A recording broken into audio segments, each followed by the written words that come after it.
Hello एमर्स, हम लोग पिछले लेक्चर में यूजेस ऑफ बेसिस पढ़ रहे थे, बट स्टोरेज प्रॉब्लम की वजह से मुझे कट करना पड़ा, क्योंकि अगर स्टोरेज पूरा फुल हो जाता तो वीडियो अपने आप कैंसिल आउट हो जाता और सेव भी नहीं होता, तो पूरी मेहनत ख़राब हो जाती। इस कारण मुझे जल्दी ही कैंसिल आउट करना पड़ा। तो चलिए स्टार्ट करते हैं। अगेन उस चीज़ को मैं रिवाइज कर देता हूँ, ठीक है ना। तो हम एक्चुअल में यूज़ पढ़ रहे थे किसका, क्षारक का, यानी बेस का।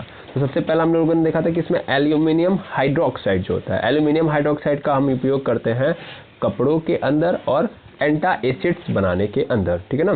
तो स्पेशली एंटा एसिड्स, जैसा कि मैंने बताया था कि जैसे आप इनो खाते हो तो इनो क्या होता है, इनो एक्चुअल में इसके अंदर पाया जाता है MgOS2, जिसको मिल्क ऑफ मैग्नीशिया बोलते हैं, ठीक है ना।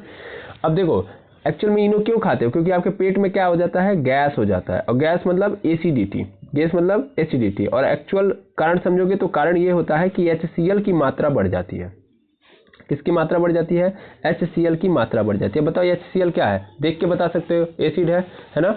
तो इस एसिड को खत्म करने के लिए हमें क्या डालना पड़ता है, बेस डालना पड़ता है, मैग्नीशियम हाइड्रोक्साइड डालना पड़ता है, ठीक है ना। जब ये बेस डालूंगा तब जाके इस एसिड की जो अधिक मात्रा है वो क्या होती है, खत्म होती है। तो इसीलिए मैं बोल रहा हूँ कि जब जब हमको अम्ल अधिकता में दिखाई देगा तो उसको काटने के लिए हमको किसकी जरूरत पड़ेगी, क्षार की जरूरत पड़ेगी, ठीक है ना। ऐसे ही आपको याद होगा कि जो पेट होता है ना, पेट अमाशय, अमाशय के अंदर क्या होता है, HCl होता है ना, HCl। अब HCl पेट को जला न दे, इसलिए इस पेट के ऊपर म्यूकस की लाइनिंग की जाती है। म्यूकस क्या होता है, क्षारीय होता है, ताकि वो जो एक्स्ट्रा एसिड है या एसिड के संपर्क में आने से वो लाइनिंग खराब ना हो। ओके, ठीक। ऐसे ही अब हम दूसरा उपयोग देखेंगे अमोनियम हाइड्रोक्साइड का। अमोनियम हाइड्रोक्साइड क्लींजिंग एजेंट के रूप में काम करता है। क्लींजिंग एजेंट मतलब यहाँ पे सीधा समझेंगे क्लीनिंग के लिए उपयोग किया जाता है, ठीक है ना। और अमोनिया लवण यानी NH3 बनाने में उपयोग किया जाता है इसका। इसके बाद सोडियम हाइड्रोक्साइड की बात करते हैं तो सोडियम हाइड्रोक्साइड साबुन और डिटर्जेंट बनाने के लिए किया जाता है। और कैल्शियम हाइड्रोक्साइड का उपयोग क्या करने के लिए किया जाता है, तो चमड़ा उद्योग और वैसे ही खारे जल या जो समुद्र का जल होता है जिसके अंदर नमक पाया जाता है उसको सॉफ्ट बनाने के लिए किया जाता है, ठीक है ना। अब देखो खारा जल होता है और एक बोल सकते हैं हम लोग शुद्ध जल या सॉफ्ट जल बोल सकते हैं, मृदु जल बोल सकते हैं। तो मेनली कठोर जल और मृदु जल, दो तरीके के जल आपको देखने को मिलेंगे। देखिए कठोर जल क्या होता है, तो अगर मान लीजिए हम इसके अंदर साबुन डाल रहे हैं तो झाग नहीं पैदा कर सकता है ये, तो इसको हम क्या बोलेंगे, कठोर जल। और जो झाग पैदा कर सके उसी को हम क्या बोलते हैं, मृदु जल बोलेंगे। आई होप समझ गए होंगे, ठीक है ना। तो उस कठोर जल, क्योंकि कठोर जल को हम पी नहीं सकते है ना, तो इसे सॉफ्ट बनाने के लिए हम लोग क्या करते हैं, कैल्शियम हाइड्रोक्साइड का उपयोग करते हैं। स्पेशली ब्लीचिंग पाउडर का भी उपयोग किया जाता है। ओके, अब इसके बाद कुछ इंपॉर्टेंट बातें थी जो हमको समझना था। अब वो इंपॉर्टेंट बात क्या थी, यहाँ पे थी कि भैया हम जो टूथपेस्ट यूज करते हैं वो हल्का सा क्या होता है, क्षारीय होता है। रीजन बिहाइंड इट, क्योंकि हम जो खाना खाते हैं उसमें बहुत सारे प्रकार के एसिड पाए जाते हैं, है ना, बहुत सारे एसिड पाए जाते हैं। जैसे हम चाय पीते हैं, चाय पी जाते हैं तो उस चाय के अंदर एसिड पाया जाता है, ठीक है ना। टैनिक एसिड टैनिक एसिड होता है। कौन सा एसिड होता है, टैनिक एसिड। चाय जो आप पीते हो उसके अंदर क्या होता है, टैनिक एसिड होता है।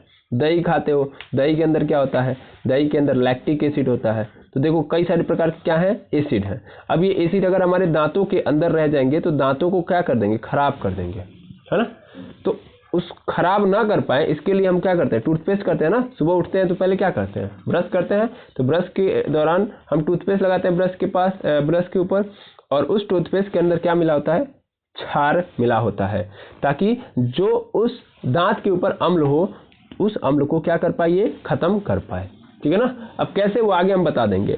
ऐसे ही मधुमक्खी तथा चींटी के काटने पर कौन सा अम्ल पैदा हो जाता है, मेथेनोइक अम्ल पैदा हो जाता है, जिससे इसके काटने के कारण हमें क्या होता है, दर्द और जलन का अनुभव होता है। इस जलन व दर्द को शांत करने के लिए उस डंक लगे स्थान पर हम क्या करते हैं, उस पे हम क्षारक या कोई भी बेकिंग सोडा लगा देते हैं, जिससे क्या हो जाता है, आसानी से हमें आराम मिल जाता है। क्यों ऐसा करते हैं, क्योंकि देखो जब मधुमक्खी या चींटी काटती हैं तो अंदर से वो क्या कर रही है, एसिड रिलीज कर दी है, और वो एसिड जाएगा हमारे बॉडी के अंदर, दर्द पैदा करेगा, ठीक है ना। ध्यान देंगे, जैसे आपको ना पता हो तो मैं आपको समझा दूं। अगर कहीं भी आपके बॉडी के अंदर पेन पैदा हो रहा है तो इसका कारण है लैक्टिक एसिड। कौन सा, लैक्टिक एसिड। तो लैक्टिक अम्ल के कारण ही क्या होता है, लैक्टिक अम्ल के कारण ही दर्द पैदा होता है। समझ में आ रहा है ना। तो देख रहे हो दर्द पैदा हो रहा है, तो दर्द अगर है तो कारण क्या है, अम्ल। इस अम्ल को खत्म करना है तो किसको बुला दो, क्षार को। क्षार आएगा, अम्ल को खत्म कर देगा। समझ में आया कि नहीं है। तो वैसे ही जब चींटी या मधुमक्खी काटती है तो कौन सा अम्ल स्रावित होता है, मेथेनोइक या फार्मिक एसिड आता है। और उसके लिए हमको क्या करना होता है, हम बेकिंग सोडा लेके जाते हैं। बेकिंग सोडा क्या होता है, बेकिंग सोडा बताइए क्या होता है, what is baking soda, formula इसका होता है NaHCO3, यही क्या है, बेकिंग सोडा है। इसको हम यूज कर लेते हैं और वो जो एसिड होता है वो खत्म हो जाता है, जिससे दर्द भी क्या हो जाता है, खत्म हो जाता है। तो इस तरीके से आप एसिड के बारे में, बेस के बारे में इतनी बातें क्लियर रखेंगे। 4 लोगों को एकदम तन मन धन से याद कर लेंगे। एल्यूमिनियम हाइड्रोक्साइड बेस है, NH4OH बेस है, NaOH बेस है, कैल्शियम हाइड्रोक्साइड बेस है। एल्यूमिनियम हाइड्रोक्साइड क्या करता है, तो वस्त्र और एंटा एसिड यानी प्रति अम्ल बनाने में किया जाता है उसका उपयोग। उसके अलावा अमोनियम हाइड्रोक्साइड का उपयोग क्या करने के लिए किया जाता है, तो क्लींजिंग एजेंट के रूप में किया जाता है। फिर सोडियम हाइड्रोक्साइड साबुन और सरफ बनाने के लिए किया जाता है। और कैल्शियम हाइड्रोक्साइड चमड़ा उद्योगों में खारे पानी को क्या करने के लिए, सॉफ्ट यानी मृदु बनाने के लिए किया जाता है। अब ध्यान से देखिएगा, जब मैं एक अम्ल और एक क्षार का आपस में अभिक्रिया कराऊंगा तब क्या होगा, तो ध्यान से समझ लेंगे। जीवन भर याद रखना है कि जब भी हम एक अम्ल और एक क्षार का रिएक्शन कराएंगे तो क्या बनेगा, एक लवण पैदा होगा और साथ में पानी आ जाएगा। देखो कैसे, सिंपल, यहाँ पे देखना, यहाँ पे क्या था, HCl था और यहाँ पे क्या है, NaOH। देखो इसमें OH है तो क्या है, ये क्षार है, और इसमें H है तो ये क्या है, अम्ल है। इसको मैं तोड़ूंगा तो क्या टूटेगा, बिल्कुल टूटेगा, H+Cl- और ये टूटेगा Na+ और OH-।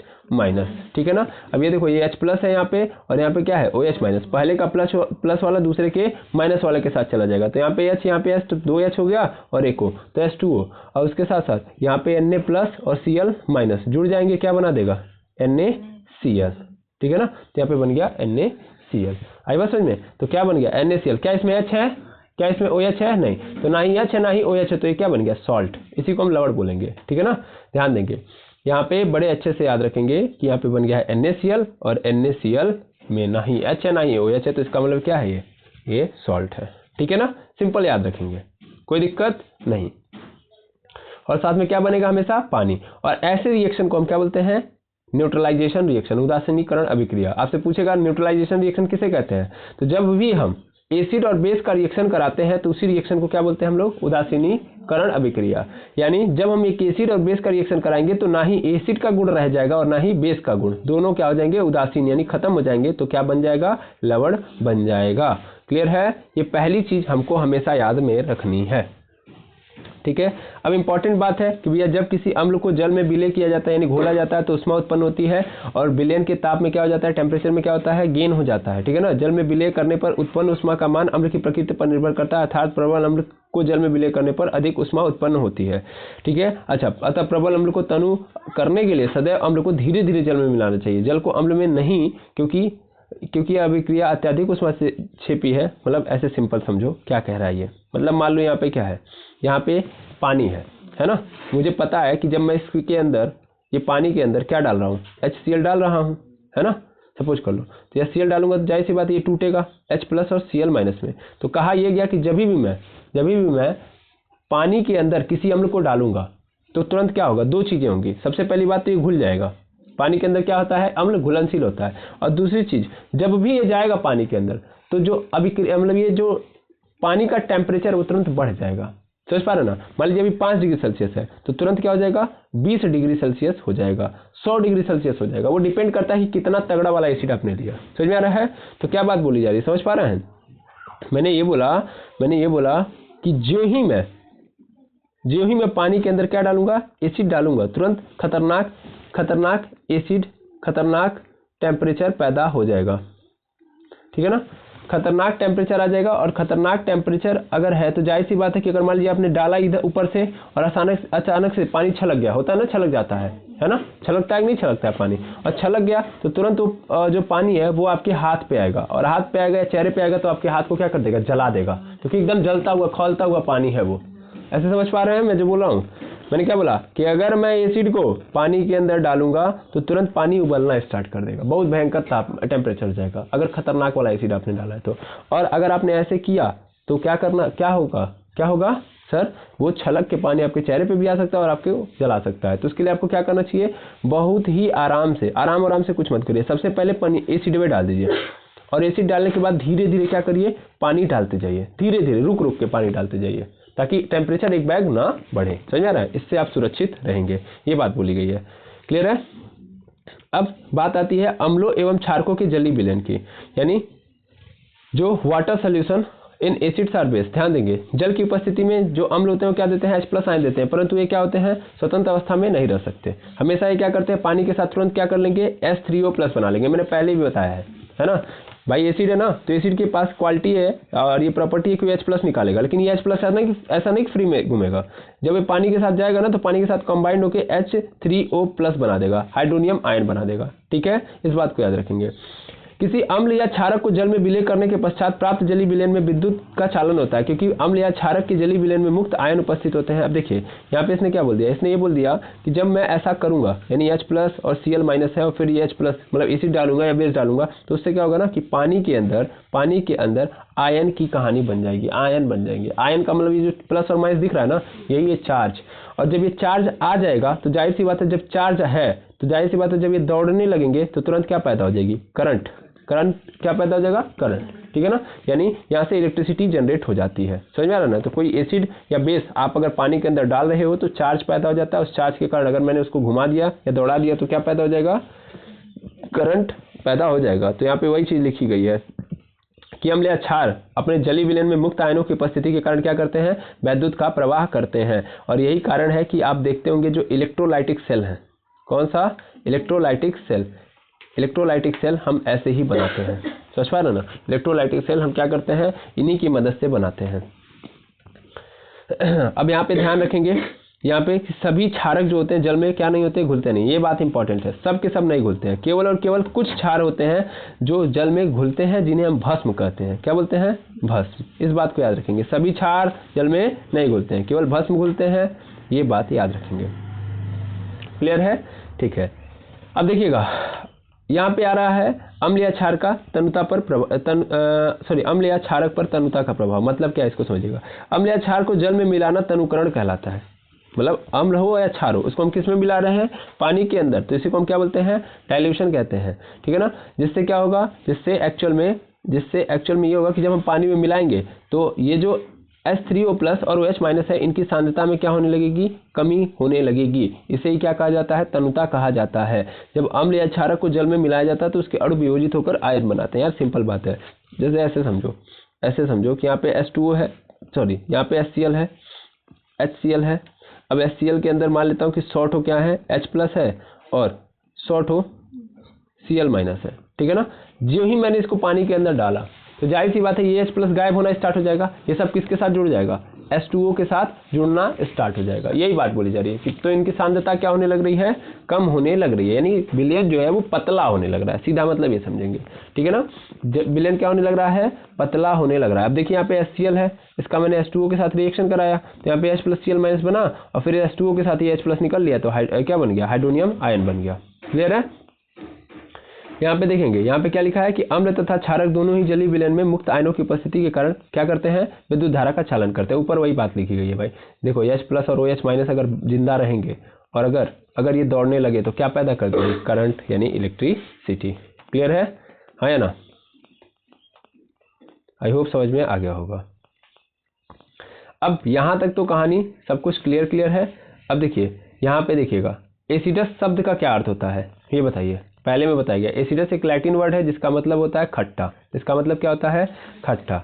अब देखिए कार्बनिक अम्लों से प्राप्त अम्ल कैसे होते हैं। कार्बनिक अम्ल मतलब जो खाने वाले अम्ल है, जो हम खाने में यूज करते हैं, जैसे सिरका हो गया। ठीक है ना।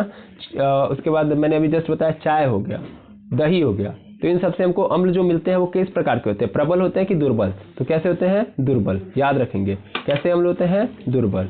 सोने तथा चांदी के शोधन में प्रयुक्त कौन सा अम्ल है, कौन सा एसिड जो है उसको सोने और चांदी के शोधन में, मतलब उसको प्योरीफाई करने के लिए किया जाता है। याद करिएगा मैंने एसिड के उपयोग में आपको ये बताया है। तो इसका आंसर है नाइट्रिक एसिड। ठीक है ना। नाइट्रिक एसिड जो होता है उसका ही उपयोग हम लोग क्या करते हैं, सोने तथा चांदी के शोधन में यानी प्योरीफाई करने के लिए किया जाता है। नाइट्रिक एसिड यानी HNO3 को हम लोग सोरे का अम्ल भी कहते हैं, क्योंकि ये सोरे यानी KNO3 से बना होता है। ये बात आपको याद होनी चाहिए। ठीक है। फिर है एल्यूमिनियम हाइड्रोक्साइड एवं NH4OH किस प्रकार के क्षारक हैं, बता सकते हैं। बिल्कुल सर, ये एक्चुअल में वीक या मैं बोल सकता हूँ दुर्बल क्षारक है। ठीक है ना।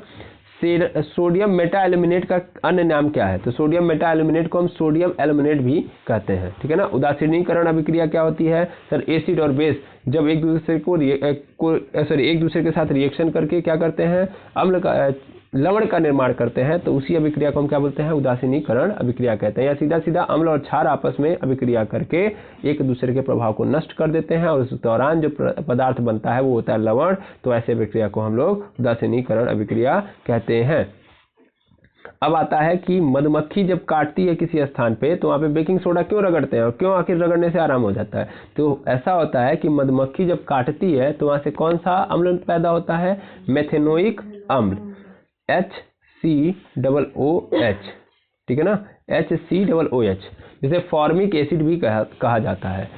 तो ये अम्ल वहाँ पे आ जाता है, यानी मधुमक्खी काटती है तो हमारे बॉडी के अंदर किस अम्ल को डाल देती है? मेथेनोइक अम्ल को। अब जाहिर सी बात है जब भी अम्ल आएगा तो दर्द पैदा करेगा, तो उस अम्ल को हटाने के लिए हम लोग बेकिंग सोडा का उपयोग करते हैं। बेकिंग सोडा का फॉर्मूला आपसे पूछ दे तो NaHCO3, यही होता है बेकिंग सोडा का फॉर्मूला।